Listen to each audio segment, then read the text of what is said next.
जय हिंद दोस्तों, स्वागत है आपका एडू 36 के इस ऑनलाइन प्लेटफॉर्म में। छत्तीसगढ़ पुलिस भर्ती परीक्षा 2024 जैसे कि छत्तीसगढ़ की थ्योरी की क्लास में हम लोग छत्तीसगढ़ की लोक कला एवं संस्कृति देख रहे हैं। तो छत्तीसगढ़ की लोक कला एवं संस्कृति में हमने छत्तीसगढ़ के लोकगीत देखे और छत्तीसगढ़ के लोक चित्रकला देखे। आज के टॉपिक में हम छत्तीसगढ़ के लोक नृत्य देखने वाले हैं, छत्तीसगढ़ के आभूषण और व्यंजन। तीन टॉपिक एक साथ क्लियर होने वाले हैं, तो ध्यान से देखिएगा, इत्मीनान के साथ देखिएगा। चलिए पहले हम लास्ट क्लास की बात करते हैं। लास्ट क्लास में हमने सीखा क्या था, उसके बाद ये तीनों टॉपिक कंप्लीट करेंगे। तो लास्ट क्लास में हमने चित्रकला देखा था। चित्रकला में देखा था सवनाही चित्रकला। सवनाही चित्रकला होता क्या है, सावन माह में ये चित्र बनाई जाती है। हरेली के टाइम पे, सावन माह में हमारा हरेली त्यौहार रहता है, उसी टाइम पे सवनाही चित्र बनाई जाती है। घर की दीवारों पर ये चित्र बनाया जाता है और बनाता कौन है, तो महिलाएं इस चित्र को बनाती हैं। उसके बाद हमने देखा था गोबर चित्रकारी। गोबर चित्रकारी कब बनाई जाती है, दीपावली के टाइम पे। कहाँ पे बनाई जाती है, जो धान की कोठरी रहती है, धान की कोठरी में गोबर से चित्रकला बनाई जाती है। इसका पर्पस क्या रहता है, हे भगवान हमें ऐसी ही अन्न धन समृद्धि युक्त बनाए रखना, ऐसे करके इसका पर्पस होता है। कहाँ पे बनाई जाती है, तो कोठरी में बनाई जाती है। ठीक है, उसके बाद आगे नोहडोरा चित्रकला। इसे हम बोलते हैं उद्रेखड़ चित्रकला। ठीक है, नोहडोरा चित्रकला या फिर उद्रेखड़ कला इसे बोला जाता है। जब नया घर बनता है तो नया घर में प्रवेश होने के पहले नोहडोरा चित्रकला बनाई जाती है।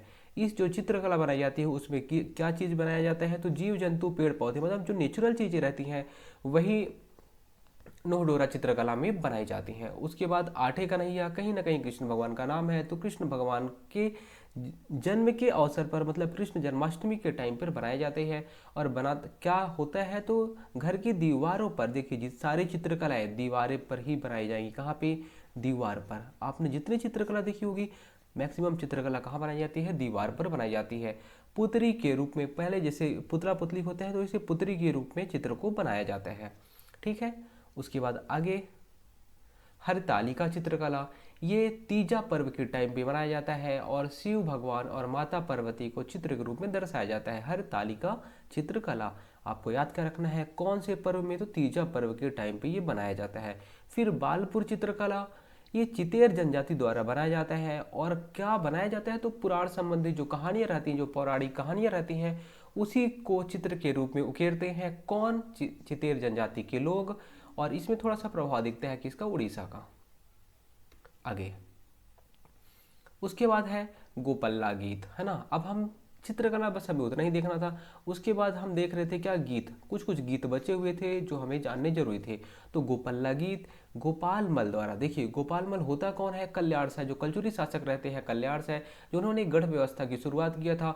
इनको जहांगीर कैद कर लेते हैं, तो जहांगीर के कैद से गोपाल मल नामक एक व्यक्ति रहता है, वो छुड़ाता है। तो गोपाल मल की बहादुरी के कारण गोपल्ला गीत की शुरुआत होती है। उसके बाद दुख या करुणा, जब कभी दुखी हो जाते हैं या करुणा वाला जब कुछ ऐसा मोमेंट रहता है, तो हम लोग कौन सा गीत गाते हैं, कौन सा गीत, बांस गीत गाते हैं।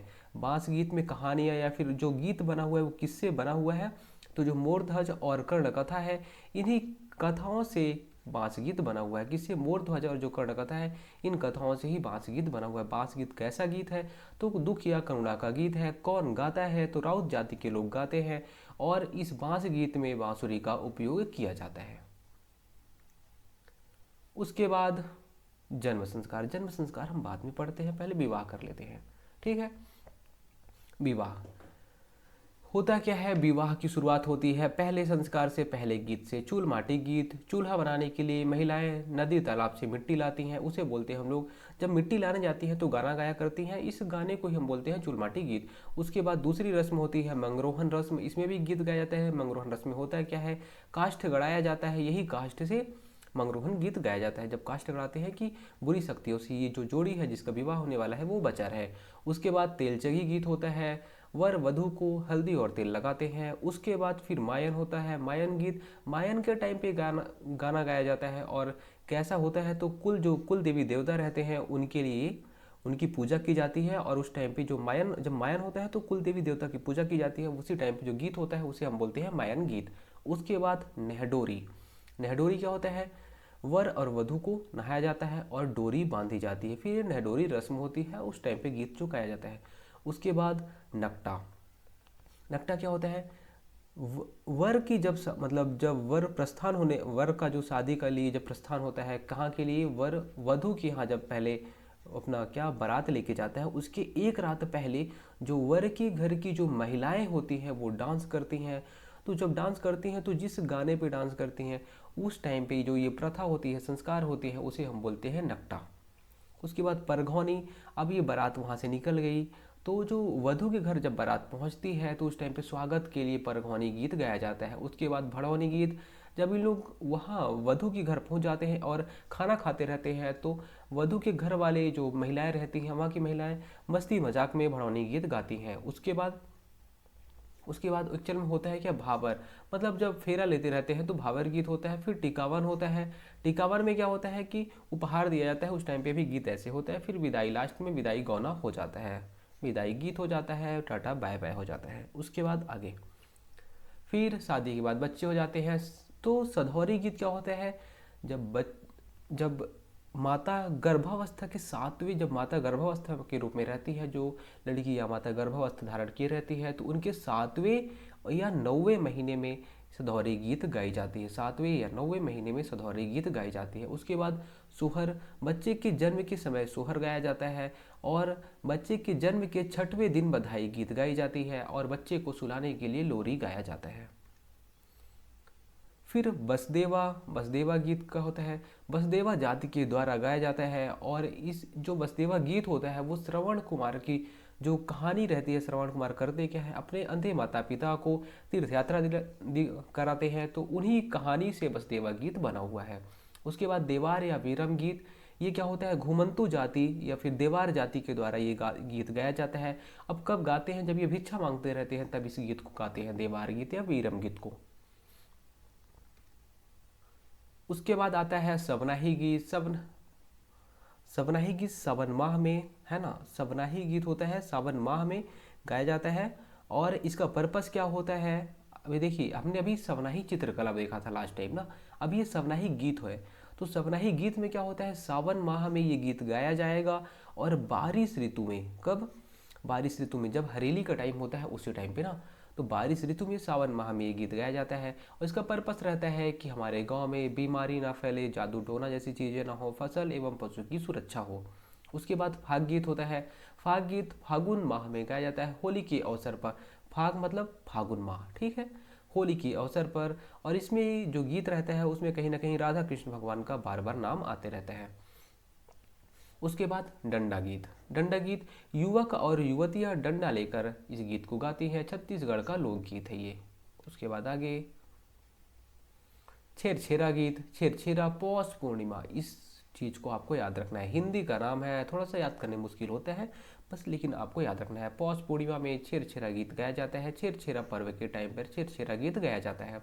उसके बाद गौरा गौरी गीत। गौरा गौरी गीत कब, दीपावली के टाइम पे। दीपावली के, देखिए जितने भी हम लोग गीत गा रहे हैं ज़्यादातर गीत में या तो भगवान कृष्ण और राधा ये दोनों का नाम रहता है, या तो शिव भगवान या पार्वती ये दोनों का नाम रहता है।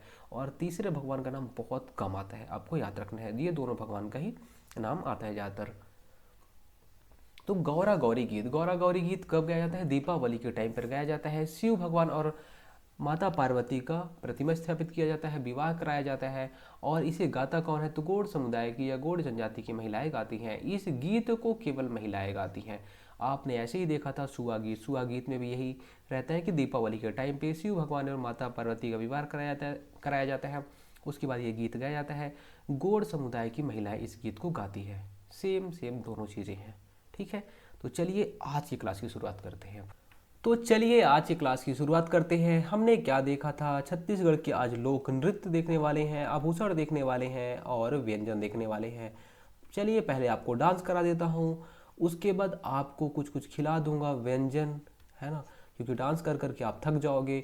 उसके बाद आपको आभूषण कुछ कुछ चीज़ें पहना दूंगा, उसके बाद आपको विदा कर दूंगा, ठीक। तो पहले हम क्या करने वाले हैं, डांस करने वाले हैं, ठीक है। पहले आपको खाना नहीं खिलाऊंगा, अगर आप खाना खा लोगे तो थक जाओगे, फिर नींद आएगी आपको। इससे पहले आपको डांस करा देता हूँ। पहला डांस कौन सा, राउत नाचा। राउत नाचा, देखिए लोक नृत्य में आपको मैंने बताया था लोक संस्कृति। लोक संस्कृति होती क्या है, जो यहाँ की ओरिजिन रहती है, बाहर की कॉपी नहीं, ठीक है। अगर हम डांस भी सीख रहे हैं तो ऐसा नहीं है कि जो सलमान खान, शाहरुख खान या ऋतिक रोशन डांस कर रहे हैं तो उसे हम कॉपी कर रहे हैं वो हमारा लोक नृत्य हो जाएगा, ऐसा बिल्कुल भी नहीं रहेगा। जो यहाँ के गीत हैं उन्हीं गीतों पे अगर हम जो नॉर्मली मूवमेंट कर रहे हैं, जो डांस कर रहे हैं, उसे हम बोलेंगे लोक नृत्य, ना कि बाहर की किसी की कॉपी करेंगे, ठीक है। अब राउत नाचा, राउत नाचा इसे हम बोलते हैं क्या, गाहिरा नाच, गाहिरा नाच या फिर अहिरा नाच, अहिरा नाच। ये क्या होता है, देखिए जो राउत लोग हैं इन्हें हम क्या बोलते हैं, राउत लोग जनरली यादव समाज के लोग होते हैं, यादव, फिर इसे हम बोलते हैं अहिर भी बोलते हैं ना। तो इसे राउत नाचा को गाहिरा या अहिरा नाच बोला जाता है। इसे करते कौन है, तो राउत जाति के लोग करते हैं, राउत समुदाय के लोग, ठीक है। राउत समुदाय के लोग ये करते हैं। कब इस डांस को करते हैं, सबसे इंपॉर्टेंट तो आपके एग्जाम में ये क्वेश्चन पूछने वाला है कि राउत नाचा कब किया जाता है, कब किया जाता है राउत नाचा। आपको पता होगा वैसे, दीपावली के कुछ दिनों के बाद राउत लोग आते हैं, डांस करते हैं। कैसे डांस करते हैं, महिलाओं का वेश धारण किए रहेंगे, महिलाओं के कपड़े पहन रहते हैं और डांस करते रहते हैं, ठीक है। तो महिलाओं के वेश में कौन करते हैं, राउत जाति के लोग करते हैं। और इस में केवल और केवल पुरुष लोग रहते हैं, ये पुरुष लोग रहेंगे, लेकिन महिलाओं के वस्त्र धारण किए रहेंगे, महिलाओं के जो आभूषण होते हैं वो धारण किए रहेंगे और डांस करते हैं। और करते कब है, तो दीपावली के बाद करते हैं। इतना चीज़ें आपको पता होंगी, आपने देखा होगा सारी चीज़ें, ठीक है। दीपावली के बाद जो ये डांस होता है, ये डांस प्रतीक किसका होता है, कृष्ण भगवान की पूजा का प्रतीक होता है। देखिए राउत समुदाय के जो लोग रहते हैं कृष्ण भगवान को बहुत ज़्यादा उनकी पूजा करते हैं ये, ठीक है। तो किसका प्रतीक होता है, तो भगवान श्री कृष्ण के प्रतीक होते हैं, भगवान श्री कृष्ण के पूजा का प्रतीक होता है, कि पूजा का प्रतीक होता है ये डांस, ठीक है, का प्रतीक होता है ये डांस। ये जो डांस होता है, सॉरी, ये जो डांस होता है वो होता कैसे है, देखिए भगवान श्री कृष्ण इनके एक अन्यायी मामा रहते हैं, आपने नाम सुना होगा कंस, है ना। जो थोड़ा सा दुष्ट लोग रहते हैं उनके हम बोलते हैं यार तू तो कंस टाइप का है ना। तो वो जो इनके अन्यायी मामा रहते हैं कंस, उनका वध करते हैं कौन, श्री कृष्ण भगवान। तो ये शौर्य या थोड़ा सा, शौर्य मतलब ये कहीं ना कहीं गुस्सा का थोड़ा सा कुछ जोशीला टाइप ऐसा फील दे रहा है कि कुछ शौर्य कलात्मक का एक प्रतीक होता है जो राउत डांस होता है। थोड़ा शौर्य मतलब थोड़ा सा दिखाते हैं कि मैं पावरफुल है, ऐसे करके वो दिखाया जाता है उस टाइम पे, ठीक है। तो भगवान श्री कृष्ण की पूजा का प्रतीक होता है। और किसका वध करते हैं, तो अपने मामा, अपने जो इनके मामा रहते हैं, इनके मामा कंस बहुत थोड़ा सा हरामी टाइप के रहते हैं, तो इनके अन्यायी मामा कंस का वध करके इसका वध किया जाता है। कौन करते हैं, कृष्ण भगवान करते हैं। शौर्य का प्रतीक होता है, शौर्य मतलब बलशाली, है ना। तो शौर्य का प्रतीक होता है, शौर्यात्मक होता है ये डांस। डांस भी अलग अलग टाइप के होते हैं, कुछ में शौर्य का प्रतीक कराया जाएगा, कुछ में ऐसा होगा कि नॉर्मली मूवमेंट कराए जाएंगे, कुछ में जैसे कि अगर आप सुआ नृत्य देखेंगे तो नॉर्मली भगवान की पूजा की जाएगी। तो वैसे वैसे अलग अलग टाइप के डांस होते हैं, इसमें शौर्यात्मक विवरण किया जाता है डांस में, ठीक है। बस आपको इतनी ही चीज़ें याद करनी थी। और अगर कभी कभी ऐसे भी पूछ लेते हैं कि हाँ ये कब मनाया जाता है, तो कार्तिक, जब कार्तिक महीना रहता है, कार्तिक महीने पे तो दीपावली मनाई जाती है, तो कार्तिक माह के टाइम पे ये मनाया जाता है, लेकिन दीपावली के बाद मनाया जाता है। इतनी चीज़ें बस आपको याद रखनी है। फिर से एक बार, राउत नाचा जिसे हम गाहिरा या अहिरा नाच बोलते हैं, कौन नाचता है, तो उस टाइम पे राउत समुदाय के लोग इस डांस को करते हैं। ये केवल, इसमें केवल पुरुष लोग रहते हैं, महिलाएं नहीं रहती हैं। और दीपावली के बाद ये डांस किया जाता है, भगवान श्री कृष्ण की पूजा का प्रतीक होता है। भगवान श्री कृष्ण अपने अन्यायी मामा कंस का वध किए रहते हैं। कार्तिक माह में ये डांस किया जाता है, शौर्यात्मक डांस होता है। और राउत नाचा, इसमें एक महोत्सव भी होता है, राउत महोत्सव, ठीक है। कब से स्टार्ट हुआ है, तो 1978 से ये डांस स्टार्ट हुआ है। जो राउत नाचा है या फिर महोत्सव इसमें मनाया जाता है, डांस भी होता है। तो कब से स्टार्ट होता है ये राउत डांस, 1978 से स्टार्ट होता है। कहाँ से स्टार्ट होता है, तो बिलासपुर से स्टार्ट होता है। बिलासपुर से जो ये राउत महोत्सव या डांस स्टार्ट होता है, सबसे पहली बार कहाँ? बिलासपुर में। बिलासपुर में अगर पूछा जाए कहाँ से, तो आपको वैसे इतना याद करने की जरूरत नहीं है, लेकिन बिलासपुर आपको याद रखना है कि बिलासपुर से राउत नाचा स्टार्ट होता है। ठीक है, 1978 से राउत नाचा स्टार्ट होता है। बस इतनी चीज़ें आपको याद रखनी है। ठीक है, नहीं समझ आए एक बार फिर से समझेंगे इसे। जब तक आपको समझ नहीं आएगा तब तक समझाऊंगा। 2 बार, 3 बार, 4 बार। राउत नाचा सारी चीज़ें आपको क्लास में याद करनी है। कब? 1978 से स्टार्ट होता है। कहाँ से? बिलासपुर से स्टार्ट होता है। राउत नाचा को हम गाहिरा या अहिरा नाच बोलते हैं। राउत समुदाय के लोग करते हैं, केवल पुरुष इसमें डांस करते हैं, महिलाओं के वेश धारण करके करते हैं। ठीक है, दीपावली के बाद ये डांस किया जाता है। भगवान श्री कृष्ण अपने अन्यायी मामा कंस का वध करते हैं। ठीक है, ये शौर्यात्मक प्रतीक होता है। थोड़ा सा इसमें कुछ कला दिखाई जाती है कि मैं बहुत बलशाली हूँ। और कब? कार्तिक माह में इस डांस को किया जाता है। बस आपको इतनी ही चीज़ याद रखनी थी। अब हम लोग दूसरा डांस देखेंगे। कौन सा डांस देखेंगे? बहुत ईजी, जिसे हम कई बार याद कर चुके हैं। सुआ गीत हमने देखा था, अब हम सुआ डांस कर देते हैं। ठीक है, सुआ गीत सुआ डांस एकदम कॉपी है। आपको सुआ गीत याद आया? बहुत बार मैंने आपको नाम बताया उसको, सुआ गीत। अब सुआ नृत्य, इसे हम बोलते हैं क्या? गौरा नृत्य भी बोलते हैं। गौरा नृत्य भी बोलते हैं। हमने क्या देखा था? जो सुआ गीत था वैसे ही गौरा गौरी गीत भी था। अब सुआ नृत्य है, इसे हम लोग गौरा नृत्य भी बोलते हैं। इसे देखिए, सुआ का मतलब क्या होता है? तोता होता है। आपको पता होना चाहिए सुआ का मतलब क्या होता है? तोता होता है, या फिर गौरा या तोता नृत्य से बोला जाता है। होता क्या है देखिए, बीच यहाँ पे एक ऐसे सर्कल के रूप में महिलाएं यहाँ पे खड़ी हो जाएंगी। एक महिला यहाँ पे, एक महिला यहाँ पे, एक महिला यहाँ पे, ऐसे महिलाएं सर्कल बना के, गोला बना के खड़ी हो जाती हैं। और यहाँ पे एक थाली रखी रहती है। थाली रखी रहती हैं, और जो महिलाएं रहेंगी वो अपने सर पर एक कलश रखी रहेंगी, कलश रखी रहेंगी, और उसमें तोता रखी रहेंगी। ठीक है, तोता। वो जो तोता होते हैं वो भगवान शिव और माता पार्वती के प्रतीक होते हैं वो तोता। ठीक है, इनका पहले विवाह कराया जाएगा, फिर इन लोग थापड़ी बना के डांस करते हैं। सुआ नृत्य कंप्लीट। चलिए लिख लेते हैं। जो चीज़ें मैंने आपको बताई, क्या होता है? एक सर्कल बनाते हैं, गोला बनाते हैं, बीच में यहाँ पे जो है यहाँ एक थाली रख देते हैं। ठीक है, थाली रख दी और इन लोग सर्कल बना लेते हैं। सर्कल बनाने के बाद जो महिलाएं रहेंगी अपने सर पर एक कलश रखती हैं, कलश में तोता रखती हैं। 2 तोता रखती हैं। ठीक है, एक तोता होता है शिव भगवान और एक तोता होते हैं माता पार्वती। ऐसी सारी महिलाएं रखी रहती हैं। ये जो तोता होते हैं शिव भगवान और माता पार्वती का पहले यहाँ पे प्रतीक होते हैं। जो तोता होते हैं प्रतीक होते हैं। पहले इन लोग का विवाह कराया जाता है, फिर जो महिलाएं होती हैं वो थापड़ी बजा के डांस करती हैं। चल छैया छैया, ऐसा नहीं होता है ना, सुआ गीत के साथ होता है। चलिए, इसे हम बोलते क्या है? सुआ गीत, सॉरी सुआ या तोता नृत्य बोलते हैं। कब होता है? तो जैसे सुआ गीत हो रहा था दीपावली के टाइम पे, वैसे ही ये भी होगा दीपावली के समय। ठीक है, दीपावली कौन सा महीना? कार्तिक महीना। आपको याद होना चाहिए, कार्तिक महीना है ना। दीप कार्तिक, कार्तिक से स्टार्ट होता है और दीपावली के पूर्व तक, दीपावली के पूर्व तक ये चलता है। ठीक है, जैसे दीपावली कल आने वाली है, दीपावली के पहले तक ये चलेगा। सुआ नृत्य, गौरा नृत्य आपने किया भी होगा, है ना, और नहीं किया हो तो आपने देखा तो जरूर होगा इस नृत्य को। ठीक है, तो दीपावली के पहले तक चलता है कार्तिक महीने में। इसमें कौन भाग लेता है? तो केवल और केवल महिलाएं भाग लेंगी, केवल और केवल महिलाएं। और कौन सी जाति की महिलाएं रहती हैं? आपको पता ही होगा, गौड़ समुदाय की महिलाएं रहती हैं मुख्यतः। ठीक है, मुख्यतः बोल रहा हूँ ना, अलग भी हो सकती हैं, गौड़ समुदाय की महिलाएं होती हैं। कैसे डांस करती हैं? थापड़ी बजाकर डांस करती हैं। वैसे तो आपको पता ही होगा, थापड़ी बजाकर डांस करती हैं। और ये जो तोता होता है, तोता किसका प्रतीक होता है? तो ये तोता, जो तोता मिट्टी के तोता बनाए जाते हैं, जो सर पर रखा जाता है, किसमें एक जैसे लोटा टाइप का होता है, अपने लोटा में कलश, कलश जिसे बोलते हैं ना, आई थिंक कलश ही बोलते हैं।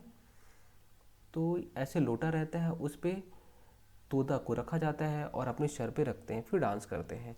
तो ये जो तोता होते हैं वो मिट्टी के बने होते हैं। तोता मिट्टी से निर्मित रहता है, मिट्टी से निर्मित रहता है। और किसका प्रतीक होता है? तो शिव भगवान और माता पार्वती का प्रतीक होता है, का प्रतीक। ठीक है, बस इतना ही आप याद रखिए, इससे ज़्यादा गलत बात, इससे ज़्यादा नहीं पढ़ना है। चलिए आगे। लास्ट नृत्य, नृत्य बस थोड़ा सा ही है, पंथी नृत्य। पंथी गीत भी हमने देखा था, पंथी नृत्य भी देखा था। पंथी गीत कौन गा रहा था? सतनाम पंथ वाले या सतनाम समुदाय के लोग। सतनाम समुदाय के लोग होते कौन है? गुरु घासीदास के विचारों को फॉलो करने वाले सतनाम पंथ के लोग होते हैं। ठीक है, गुरु घासीदास जी। ठीक है, मानव मानव एक समान। तो सतनाम पंथ के लोग इस डांस को करते हैं। ठीक है, सतनाम पंथ के लोग होते कौन है? गुरु घासीदास के विचारों को ग्रहण करने वाले। ठीक है, अब आपको यहाँ पे ये याद रखना है कि पंथी गीत में फेमस कलाकार कौन था? बताइए, याद आ रहा है? याद करिए करिए करिए करिए। कौन था पंथी गीत में प्रसिद्ध कलाकार? बताइए कौन था? याद करिए। अगर याद आ गया होगा तो बहुत अच्छी बात है, नहीं याद आया होगा तो भी कोई बात नहीं। कौन थे? देवदास बंजारे जी। फेमस कलाकार पंथी गीत और पंथी नृत्य के कौन? देवदास बंजारे जी। इनका नाम आपको याद रखना है। जब भी पंथी गीत और पंथी नृत्य की बात आएगी तो देवदास बंजारे जी का नाम याद रखना चाहिए आपको। ठीक है, याद रखना ही पड़ेगा। फेमस कलाकार। ठीक है, इसमें होता क्या है, जो डांस करने वाले रहते हैं वो कला दिखाते हैं, है ना, आर्ट, है ना, कलाबाजी करते हैं। जो डांस करते हैं वो अलग अलग कलाएं करते हैं, एक से एक स्टंट दिखाते हैं। स्टंट आप जानते होंगे, वही स्टंट है ना, वो तो कलाबाजी दिखाते हैं और वो पिरामिड बनाते हैं। कलाबाजी दिखाएंगे और पिरामिड बनाते हैं। जो डांसर रहते हैं, जो डांस करते हैं, इसको कलाबाजी और पिरामिड बनाते हैं। और पंथी नृत्य में और पंथी गीत में हमने एक चीज़ और आपको बताया था कि जो इसमें वाद्यंत्र यूज किया जाता है, कौन सा वाद्यंत्र यूज किया जाता है? पता है? मांदर और झांझ। कौन सा? मांदर और झांझ वाद्यंत्र यूज किया जाता था। देखिए, ये सारी चीज़ें मैंने आपको बताया है। कहाँ पे? गीत में, पंथी गीत में बताया है। पंथी नृत्य में भी सेम सेम, नाम भी सेम है, बस आपको यहाँ पे कलाबाजी और पिरामिड बस अलग से याद करना था। बाकी पंथी गीत जैसी ही सारी चीज़ें हैं। ठीक है, फिर से एक बार पढ़ लेते हैं। पंथी नृत्य, सतनाम पंथ के लोग इस डांस को करते हैं। देवदास बंजारे पंथी नृत्य और गीत के फेमस कलाकार हैं। इसमें जो नृत्य किया जाता है उसमें कलाबाजी और पिरामिड करते हैं लोग, है ना। और इसमें जो वाद्यंत्र यूज किया जाता है, मांदर और झांझ वाद्यंत्र यूज किया जाता है। बस खत्म कहानी। अब आप डांस कर लिए, थक गए, तो अब क्या करता हूँ, चलिए मैं आपको ग्लूकोज की कमी जो ग्लूकोज की कमी हो जाती है, होता क्या, जब इंसान थक जाता है तो ग्लूकोज की कमी हो जाती है। तो सबसे पहले उसे क्या करना चाहिए? मीठा खाना चाहिए। अगर आपको लगे कि मुझे कमजोरी लग रही है तो आप मीठा खाएंगे तो ग्लूकोज एनर्जी तुरंत जनरेट करता है, जल्दी बनाता है। ठीक है, इसीलिए जब भी कभी हमें गर्मी में प्रॉब्लम होती है तो लोग क्या बोलते हैं? ग्लूकोज पी ले, है ना। तो ग्लूकोज की कमी हो जाती है। बस जैसे ही आपको ग्लूकोज की कमी हुई, चलिए मैंने आपको बोला चलिए आप मीठा खा लीजिए। ठीक है, तो हम व्यंजन की बात कर रहे हैं और व्यंजन में भी आपको मैं सबसे पहले मिठाई खिला देता हूँ, आप क्योंकि डांस कर करके थक चुके हैं। कौन कौन से मीठे व्यंजन हैं छत्तीसगढ़ी में? मीठे व्यंजन कौन कौन से हैं, चलिए मैं आपको दिखाता हूँ। पहला है तस्मई। तस्मई आपने नाम सुना है? तस्मई व्यंजन, तस्मई व्यंजन। अब ये है क्या, बनता किससे है? तो ये चावल है, चावल आप जानते होंगे। चावल में अगर आप दूध मिला देंगे, क्या चावल में आप दूध मिला देंगे तो क्या बन जाएगा? तस्मई बन जाएगा। ये लगभग लगभग आप जानते होंगे, चावल में आप दूध मिलाते हैं तो खीर बनता है, सेम वैसे ही तस्मई है। ठीक है, खीर जैसे होता है ये, कैसे? जैसे हम खीर बनाते हैं वैसे ही तस्मई बनता है।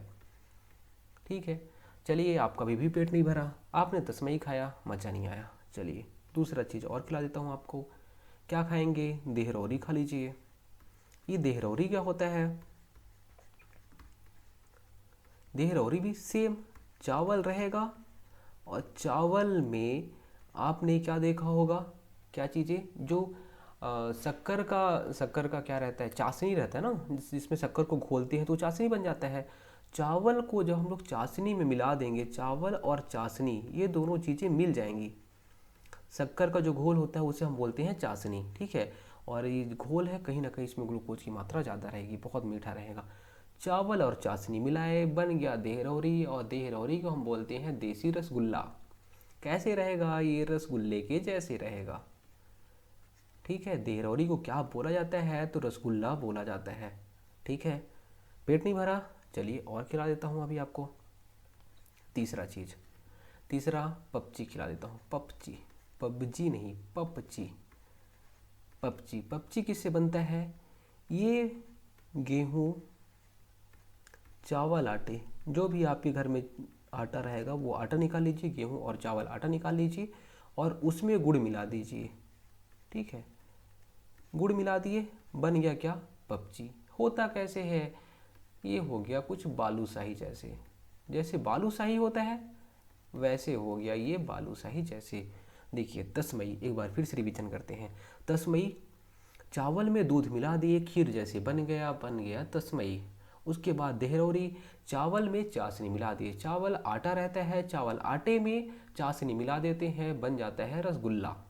रसगुल्ला के जैसे रहता है देहरौरी। ठीक है, उसके बाद पपची। पपची कैसे रहता है? गेहूं, चावल और गुड़ से बनाया जाता है, ये बालूशाही टाइप का कुछ कुछ होता है। और सेम जैसे ये पपची है वैसे ही खुरमी होता है। देखिए आपसे क्वेश्चन क्या पूछेगा एग्जाम में, मैं ये भी बता देता हूँ आपको। तस्मई कैसा व्यंजन है? तस्मई मीठा व्यंजन है। अभी आपको मैं मीठा मीठी चीज़ें खिला रहा हूँ, तो जितनी भी चीज़ें हैं तस्मई बनता किससे है? मीठा व्यंजन है। पहला दूसरा क्वेश्चन क्या पूछेगा? तस्मई बनता किससे है? चावल और दूध से तस्मई बनता है। इससे ज़्यादा क्वेश्चन पूछ ही नहीं सकता। ठीक है, ऐसे ही देहरौरी पूछेगा। देहरौरी किससे बनता है? चावल और चाशनी को मिलाने पे देहरौरी बनता है। कैसा व्यंजन है? मीठा व्यंजन है। बस आपको ऐसी छोटी छोटी चीज़ याद रखनी है। खुरमी, खुरमी भी सेम, गेहूँ आटा या फिर चावल आटा आपने निकाला और उसमें गुड़ डाल दिया, बन गया क्या? खुरमी बन गया। ठीक है, बस ऐसी ही चीज़ें, छोटी छोटी चीज़ें हैं, ऐसी याद करनी है आपको। उसके बाद नेक्स्ट स्लाइड में चलते हैं। पांचवा रहेगा गुलगुला। गुलगुला आपने नाम सुना है? अभी मैं आपको केवल और केवल मीठा खिला रहा हूँ क्योंकि आपने बहुत डांस किया है आज। ठीक है, गुलगुला, गुलगुला क्या रहता है? गेहूँ आटा रहता है, गेहूँ आटा में गुड़ मिला दिए, गेहूँ आटा में गुड़ मिला दिए, बन गया क्या? गुलगुला। गुलगुला किससे बनता है? गेहूँ आटा में गुड़ मिलाने पे गुलगुला बन जाता है। उसके बाद आपने पीड़िया नाम सुना होगा। पीड़िया, आपने राजीव लोचन मंदिर का नाम सुना है? राजीव लोचन मंदिर में ये पीड़िया एक प्रसाद होता है जो ये बना के दिया जाता है। कहाँ पे? राजीव लोचन मंदिर में। ये दो टाइप का होता है। कभी कभी ऐसा होता है कि चावल पीड़िया, चावल से बनता है तो चावल पीड़िया, और गेहूं से बनता है तो गेहूं पीड़िया। इस कौन से मंदिर में प्रसाद के रूप में दिया जाता है? तो राजीव लोचन मंदिर आपने सुना होगा। राजीव लोचन मंदिर, राजीव लोचन मंदिर में आप जाएंगे तो वहाँ पे प्रसाद के रूप में यही पीड़िया दिया जाता है। उसके बाद लास्ट, बहुत सारा मीठा खा लोगे थक जाओगे, है ना? अब आप थक गए होगे, चलिए लास्ट कर देता हूँ। एक आपने नाम सुना होगा क्या? खिरसा। खिरसा नाम सुने हो? जब गाय जन्म देती है उस टाइम पे क्या पेयूस जैसा बनता है? वही पेयूस से क्या बनता है? खिरसा बनता है। जब गाय जन्म देती है, गाय द्वारा जब जन्म दिया जाता है बछड़े को, बछिया को, है ना, बच्चे को जब जन्म दिया जाता है, गाय के जन्म के बाद क्या बनता है? पेयूस। आपने नाम सुना होगा पेयूस। वही पेयूस से बनता है क्या? खिरसा बनता है। और आपने देखा ही होगा कि जो गाय का दूध होता है बहुत मीठा होता है। ठीक है, तो इसमें तो कुछ मिलाने की ज़रूरत ही नहीं है। आया समझ में? चलिए फिर से इसको देख लेते हैं। गुलगुला, गेहूं आटा और गुड़ से गुलगुला बन गया। पिड़िया, चावल आटा या फिर गेहूं आटा, ये दोनों से, है ना, चावल से ही बनता है, गेहूं से भी बनता है। पिड़िया किससे बनता है? तो चावल और गेहूं दोनों से बनता है। उसके बाद खिरसा। खिरसा गाय जब जन्म देती है बच्चे को, उसके बाद देखिए गाय का जो दूध होता है उसे हम पेयूस के रूप में जानते हैं। ये पेयूस बनता है, पेयूस को फिर हम लोग खिरसा के रूप में बनाते हैं। काफ़ी मीठा रहता है। आपने काफ़ी मीठा खा लिया, चलिए मैं आपको नमकीन खिला देता हूँ। अब कुछ कुछ नमकीन खिला देता हूँ। बहुत छोटा सा टॉपिक है ये, लेकिन क्वेश्चन बन जाता है। और ऐसा कुछ डिफ़िकल्ट वाली चीज़ें हैं नहीं जो कि आप जानते ना हो, आप जानते होंगे सारी चीज़ें। पहला नमकीन, एक आपने ठेठरी सुना होगा। ठेठरी, ठेठरी एक नमकीन व्यंजन रहता है। आपको पता क्या रखना है कि ठेठरी कैसा व्यंजन है? ठेठरी नमकीन व्यंजन है।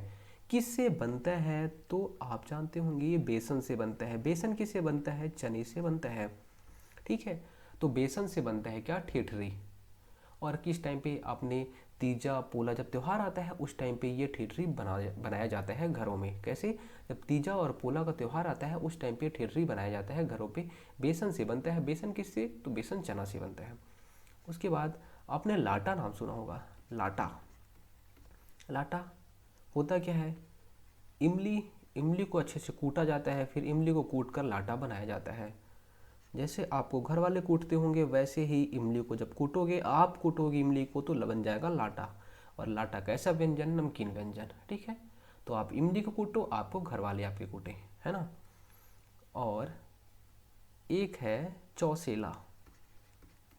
आपको ज़्यादा नमकीन नहीं खिलाऊंगा मैं, बस 3 ही नमकीन खिलाऊंगा। चौसेला, चौसेला किससे बनता है?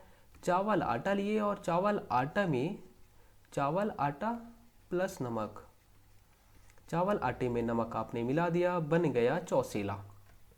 नमकीन व्यंजन 3 ही याद रखने हैं आपको। कौन कौन से नमकीन व्यंजन याद रखने हैं? ठेठरी बेसन से बनता है। क्या? ठेठरी बेसन से बनता है। पोला और तीजा जब त्यौहार होता है तब ठेठरी बनाया जाता है।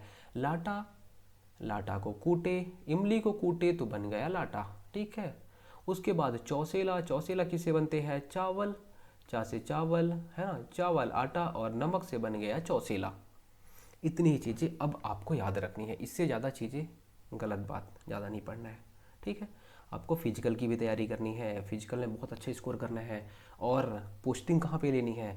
आपके अपने ज़िले में। आप जितना आज मेहनत कर लोगे, जितना आज मेहनत कर लोगे, आने वाले टाइम में आपको उतना ही कम भटकना पड़ेगा। याद रखिएगा इस चीज़ को। अगर आज आप बहुत ज़्यादा मेहनत कर लोगे तो अपने ज़िलों में रहोगे, अपने घर वालों के पास में रहोगे। अगर आज कम मेहनत करोगे तो हो सकता है आपको जहाँ आप नहीं चाह रहे कि ठीक है मुझे दूसरे ज़िले में पोस्टिंग मिल जाए, तो दूसरे ज़िले में। अगर आप एकदम कम मेहनत करोगे, बहुत गलत बात नहीं बोलूँगा, चलिए। अन्य, अन्य में हम देखते हैं पहले गेहूं आटा से क्या क्या चीज़ें बनती हैं। गेहूं आटा से कुछ कुछ चीज़ें बनती हैं। गेहूं आटा से क्या क्या चीज़ें बनती हैं वो देख लेंगे, फिर चावल आटा से क्या क्या चीज़ें बनती हैं वो देख लेंगे। ख़त्म कहानी हमारी। गेहूं आटा से क्या क्या बनता है? खुरमी बनता है। खुरमी जानते होंगे, आपने खाया भी होगा खुरमी। ऐसे ही बोबरा बनता है। गेहूं आटा से क्या क्या बनता है? खुरमी और बोबरा बनता है। गेहूं और चावल से बहुत सारी चीज़ें बनती हैं, हमने देखा था। अब गेहूं आटा से क्या क्या क्वेश्चन क्या पूछेगा आपके एग्जाम में कि खुरमी किससे बनता है? गेहूं आटा, चावल आटा, बाजरा आटा, चना से किससे बनता है? गेहूं आटा से खुरमी बनता है। बोबरा किससे बनता है? गेहूं आटा से बोबरा बनता है। देखिए जितनी चीज़ें मैं पढ़ा रहा हूँ आपको, काफ़ी डिटेल में पढ़ा रहा हूँ, इससे डिटेल में आप मत जाइएगा। ठीक है, बहुत डिटेल है। और जिसको जिसको डाउट लग रहा है कि सर मैं इससे भी ज़्यादा कर लूँ, देखिए पहले जितनी चीज़ें मैं करा रहा हूँ इतना आप कर लीजिए। अगर आपको इतनी चीज़ें एकदम याद हो गई हैं तब आप और अंदर और डिटेल में जाइए, लेकिन उसके पहले इतनी चीज़ें मुझे लगता है सफिशिएंट है, आप बहुत अच्छा स्कोर कर लेंगे। लेकिन चीज़ें पढ़नी पड़ेगी, याद रहनी चाहिए। उसके बाद गेहूँ आटा हो गया। अब मैं आपको बता देता हूँ चावल आटा। चावल आटे से बहुत सारी चीज़ें बनती हैं। चावल आटा से क्या क्या बनता है? चावल आटे से देखिए, आपने नाम सुना होगा अरसा, बहुत टेस्टी रहता है। क्या? अरसा, अरसा आपने खाया है? एक होता है, अभी हमने चौसेला तो देखा ही था, चावल आटे से चौसेला भी बन गया था, अरसा भी बन जाता है। ठीक है, तो ये चावल आटे से क्या क्या बनता है? अरसा। और तो अरसा होता कैसे है? देखिए अरसा बनता किससे है? देखिए आटा हो गया, अरसा आपने देखा होगा मीठा रहता है। आटा, चावल आटा और गुड़ मिला दिए तो बन गया क्या? अरसा। अरसा किससे? चावल आटा में गुड़ मिला देंगे, बन जाएगा। जितनी भी चीज़ें, हम शक्कर कहीं भी नहीं मिला रहे, केवल देहरौरी में शक्कर मिला रहे। शक्कर का घोल रहता है, वो चाशनी रहता है, उसी में चावल आटा मिला देते हैं तो देहरौरी बन जाता है। बाकी सारी चीज़ों में आपने देखा होगा कि गुड़ मिला रहे हैं, शक्कर नहीं मिला रहे हैं।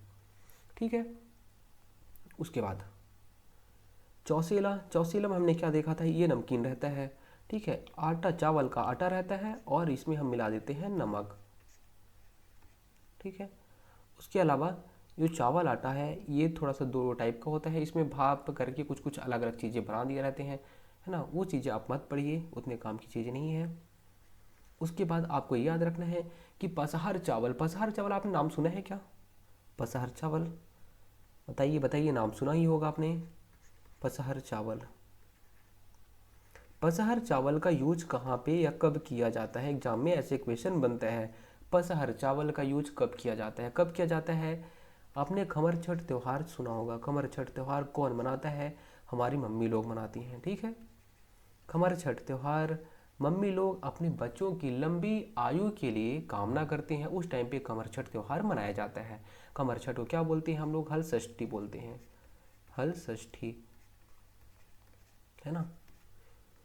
होता क्या है, जब ऐसे गड्ढा गाड़ते हैं, पहले गड्ढा करते हैं, फिर उसमें कुछ कुछ ऐसी पौधे वौधे, क्या एक तो पौधा रहता है ना, वो पौधे को लगाते हैं, फिर यहाँ पे पानी वानी भरते हैं, क्या क्या चीज़ें, बहुत सारी चीज़ें होती हैं। वो सारे त्यौहार कौन मनाते हैं? हमारी मम्मी लोग मनाती हैं। क्यों मनाती हैं?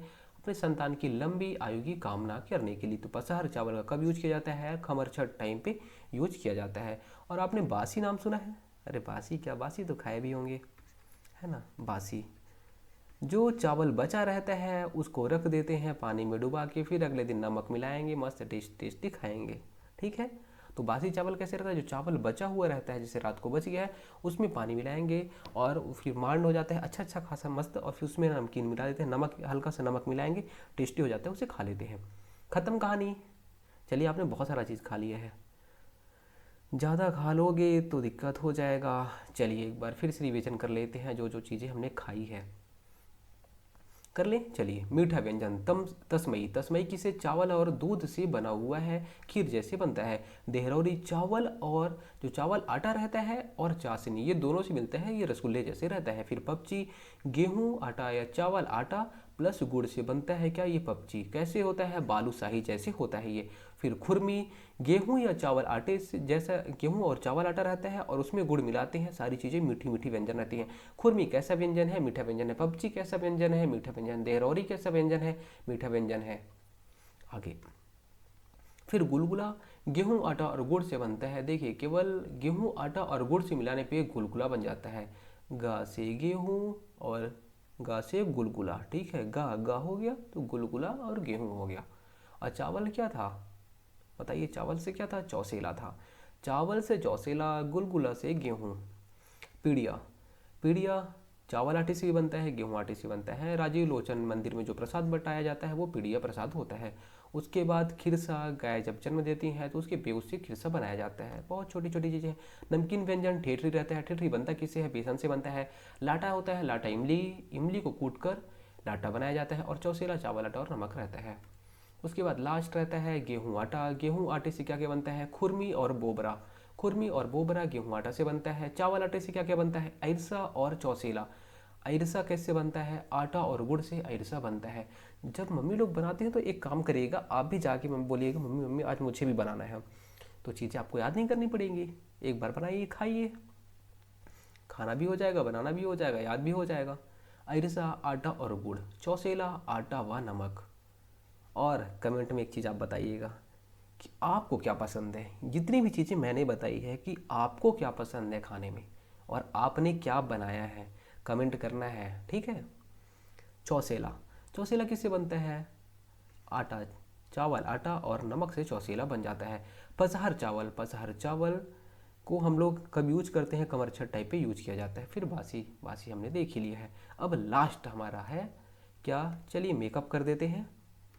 आपने ज़्यादा खा लिया तो अब आपका मेकअप कर देते हैं, फिर ख़त्म कहानी कर देते हैं। मेकअप वाली चीज़ें दिख रही हैं? अगर नहीं दिख रही होंगी, देखिए इसमें कुछ कुछ फैक्चुअल चीज़ें हैं, फैक्चुअल चीज़ें ही हैं इसमें सब कुछ, है ना, कुछ वैसी चीज़ें तो है नहीं। कहाँ पे क्या पहनते हैं ये एग्जाम में क्वेश्चन बनता है। जैसे कि देखिए, मान लीजिए ये पैर हो गया, पैर हो गया, पैर में क्या क्या पहना जाता है? साटी पहना जाता है, बिछिया पहना जाता है, और पैरी पहना जाता है, लच्छा पहना जाता है, चुटकी पहना जाता है और कोतरी पहना जाता है, ठीक है।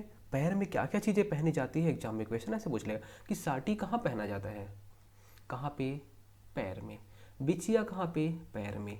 पैरी कहाँ पे? पैर में। लच्छा कहाँ पे? पैर में। चुटकी कहाँ पे? पैर में। कोतरी कहाँ पे? पैर में, ठीक है।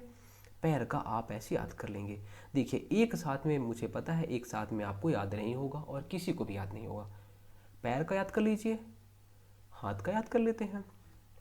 हाथ में देखिए ये होता है बहुटा, हल्का सा थोड़ा सा घुमाओ घुमाओ ऐसे शेप का होता है, ये हो गया बहुटा। बहुटा पहुँची नागमोरी, बहुटा पहुँची नागमोरी ये। और इसके अलावा पटा एठी ऐठी चूरी, है ना, ये सारी चीज़ें पटा एठी। देखिए पटा तो आपने जानते होंगे पटा, फिर एठी ऐठी चूरी, ये सारी चीज़ें। इसके अलावा ककनी और मुंदरी, इतनी सारी चीज़ें कहाँ पे पहनी जाती है? हाथ में पहनी जाती है। हाथ वाला फिर से बोल देता हूँ आपको, क्या क्या? बहुटा पहुँची नागमोरी पटा एठी ऐठी चूरी मुंदरी और ककनी, इतनी सारी चीज़ें हाथ में पहनी जाती हैं, हाथ में बाजू में। ठीक है, आप ऐसे ही याद करिएगा, हाथ का लिख लीजिएगा, फिर देखिएगा कि क्या क्या चीज़ें हैं। जैसे आप अगर ऐसे ही बस आपको एकदम टेंशन से या फिर एकदम ज़बरदस्ती याद नहीं करना है। ठीक है, याद कैसे? आप इसको पढ़ते जाइए, बस पढ़ते जाइए, याद होती जाएंगी चीज़ें। उसके बाद अब यहाँ गला का याद नहीं करेंगे, थोड़ा सा पैर का देखे हैं, फिर अब हाथ का, अब उसके बाद सीधा ऊपर, है ना। क्या क्या सर पे पहना जाता है, क्या क्या चीज़ें, क्या मेकअप किया जाता है? तो बेनी फूल होता है, जंगली फूल होता है, उसके बाद सिंगी होता है, मांग मोती होता है, परिया होता है। देखिए सारी चीज़ें, आप एक काम करिएगा, बुक उठाइएगा या फिर गूगल करिएगा, ये इमेज आपको मिल जाएगी। ठीक है, ये इमेज मिल जाएगी, आप देखिएगा कि क्या क्या चीज़ें हैं। एक बार थोड़ा सा डिटेल में देख लीजिएगा, फिर आपको मेहनत कम करनी पड़ेगी। मांग मोती, देखिए मांग मोती से क्या समझ में आया? कहीं ना कहीं मांग की बात हो रही है। जो मांग होता है जहाँ पे औरतें सिंदूर लगाती हैं, वही मांग की बात हो रही है ना। पटिया, पटिया आपको पता ही होगा, है ना, पटिया हो गया ये। तो वैसे ही पटिया मतलब जो दो साइड ऐसे बाल को करते हैं, आई थिंक वही होता है पटिया। सिंगी, फिर ये सारी जो चीज़ें होती हैं कहाँ पे? सर पे पहनी जाती हैं। उसके बाद नाक में क्या क्या? खेनवा, नथ, उसके बाद बुलाक, लवंग, फूल, ये सारी नाक में पहनी जाती हैं। क्या क्या?